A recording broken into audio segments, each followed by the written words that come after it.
Nou, daarbij komt de koningin met het gezelschap om met de bus. Komen ze hier langs de haven, hierheen, over de bregen, hier voor ons en hier naar de voorstritten.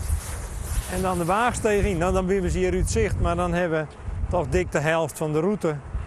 En dan heb ik het idee opvatten, nou ja, ik heb hier een mooi groot raam. En die kan ik mooi in de verhier gooien. Dan willen we eerst wat omlaken. Maar inmiddels binnen het raam haast al verzijn. En Fiemars maken we een plak waar je de helft van de route zien kennen. Wat kost het zo'n raamke? Wat kost het zo'n raamke? Dat is ook krijg wat degene er voor jou wil natuurlijk. Dat is, dat is de markt. Maar wat is nou het duurste ruut? Het duurste ruut? Nou, dat binnen deze hier op het podium natuurlijk. Dan zit je het heegste. Dus, en wat wordt er voor deel telt? Nou, daar litten wij eens net uit. Nou, daar lit ik me net uit. Nee? Nee, natuurlijk niet. Bankje? Ik weet het niet. Ja, je weet het wel. Ja, ik weet het wel, maar ik zei het niet. Beveiliging. Regelmatig rennen de man met papieren erom maken en dan denk je, nou, wat staan er nou weer te wiezen? Wat gaat er nou weer gebeuren?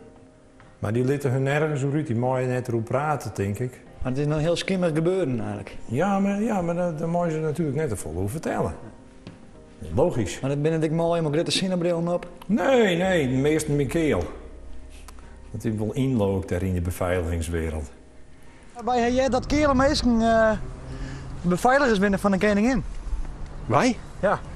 Nee, zo gek is net. Maar ik ben het niet. Nee? Je moet wel iemand anders zoeken. Ben je binnen het undercover? Nee. Elke 2 jaar dan zoek ik nog net zeven. Aha, Nou? de stiekem toch? Nee. Zo zei ze net. Ja, maar dit net weer, ja. Nee? Nee, ik ben een eerlijke Fries dus. Oh ja. Nou, ja, nee, maar hadden we kerelmeesken, dan zie ik me even. Dat je met een kerel mee kan gaan. Ja. Dus ik ben er nou opgekomen, heb ik wel in de gaten. Ja, maar we knippen jou eruit. Ook bij mij dus. Ja. Die man een keel. Maar wij hebben bij jou onder de pet zijn? Bij mij onder de petje. Nou, dat zoek net wel. Nee? Maar wat kost het zo'n raam eigenlijk? Ja, dat is dezelfde vraag als krijg weer. Nou, ik ben het mooi hier, man, ben ik het ingesworden. Nou, dat vond ik een redelijk bedrag. Nou, en 50 inches. ja, dat in die buurt moest denken.